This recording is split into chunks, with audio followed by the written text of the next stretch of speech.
اب مشورہ جب ہم کسی سے لے لیتے ہیں تو اس پر عمل کرنا کیا ضروری ہوتا ہے؟ اس کے بارے میں مسئلہ مفتی تقی عثمانی صاحب فرماتے ہیں، سن لیجئے۔ وہ یہ ہے کہ مشورہ لینے کا مقصد کیا ہوتا ہے؟ مشورہ لینے کا مقصد یہ ہوتا ہے کہ ایک صاحب بصیرت شخص کی رائے سامنے آ جائے، لیکن جس نے مشورہ لیا ہے وہ آپ کے مشورے پر عمل کرنے کا پابند نہیں ہے، بلکہ اس کو اختیار ہے۔ اگر وہ اس کے دل میں مشورہ اتر جائے تو وہ اس پر عمل کرے، اور اگر اس کے دل میں یہ خیال آ رہا ہو کہ یہ مشورہ تو مناسب معلوم نہیں ہو رہا تو اس مشورے پر وہ عمل نہ کرے۔ شرعی اعتبار سے اس کو یہ اختیار حاصل ہے۔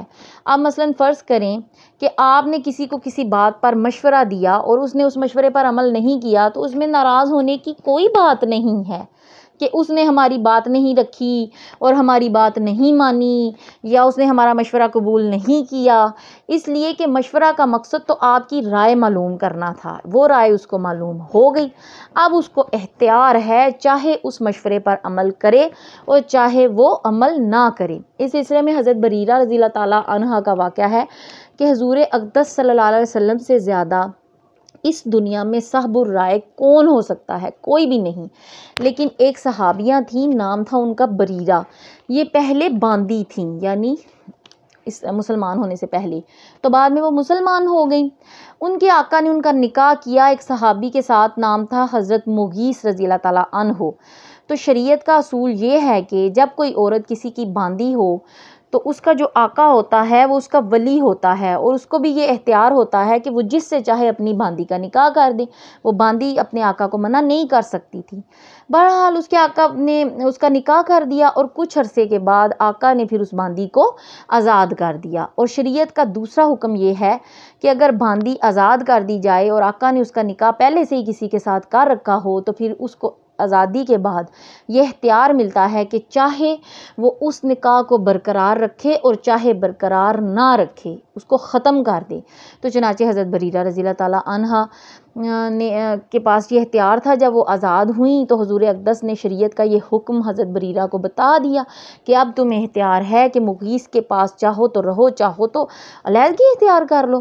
تو حضرت بریرہ چونکہ اپنے شوہر سے وہ خوش نہیں تھیں، انہوں نے علیحدگی اختیار کرنے کا ارادہ کر لیا۔ ان کے شوہر حضرت مغیث کو ان سے بے پناہ محبت تھی، وہ چاہتے تھے کہ وہ یہ نکاح باقی رکھیں، لیکن حضرت مغیث کی حالت زار خراب تھی۔ حضرت عبداللہ بن عباس بتاتے ہیں کہ حضرت وہ منظر وہ کہتے ہیں کہ میری آنکھوں کے سامنے ہے کہ مدینہ منورہ کی گلیوں میں حضرت مغیث رضی اللہ تعالیٰ عنہ حضرت بریرہ کے پیچھے پیچھے جا رہے تھے، اور وہ ان کی آنکھوں سے آنسو بھی بہہ رہے تھے، اور وہ ان سے کہہ رہے ہوتے تھے کہ خدا کے لیے میرے ساتھ نکاح کو ختم نہ کریں، لیکن حضرت بریرہ ان کی بات نہیں مان رہی تھیں۔ پھر بلاخر حضرت مغیث اس معاملے کو نبی پاک صلی اللہ علیہ وسلم کے پاس لے آئے، تو انہوں نے کہا کہ کچھ سفارش فرما دیں۔ تو انہوں نے حضرت بریرہ کو بلایا اور ان سے فرمایا کہ تم ان کے ساتھ نکاح کیوں برقرار نہیں رکھتی، اس نکاح کو برقرار رکھو۔ تو حضرت بریرہ نے سوال کیا کہ حضور آپ یہ جو فرما رہے ہیں کہ اس نکاح کو برقرار رکھو، یہ آپ کا مشورہ ہے یا حکم ہے؟ اگر حکم ہے تو مجھے سرتابی کی مجال نہیں ہے۔ تو حضور اقدس نے فرمایا کہ یہ میرا حکم نہیں ہے، یہ مشورہ ہے۔ تو حضرت بریرہ رضی اللہ تعالیٰ عنہ نے عرض کیا کہ پھر تو میں آزاد ہوں کہ اس مشورے کو میں قبول کروں یا نہ کروں۔ بات یہ ہے کہ ان کے ساتھ میری زندگی گزرنی مشکل ہے، اسے میں ان سے علیحدگی اختیار کرتی ہوں۔ آپ نے فرمایا، آپ صلی اللہ علیہ وسلم نے فرمایا کہ ٹھیک ہے۔ تو اس واقعے سے ہمیں یہ سبق ملتا ہے کہ اگر ہم کسی سے مشورہ کوئی ہم سے مانگ رہا ہے اور پھر اس نے وہ مشورہ لینے کے بعد اس پہ عمل نہیں کیا، تو اس میں ناراضگی کی کوئی تک نہیں بنتی، آپ اس سے ناراض نہ ہوں، اور اس واقعے کو حضرت بریرہ والے واقعے کو اپنے ذہن میں لائیں اور ناراضگی نہ اپنائیں۔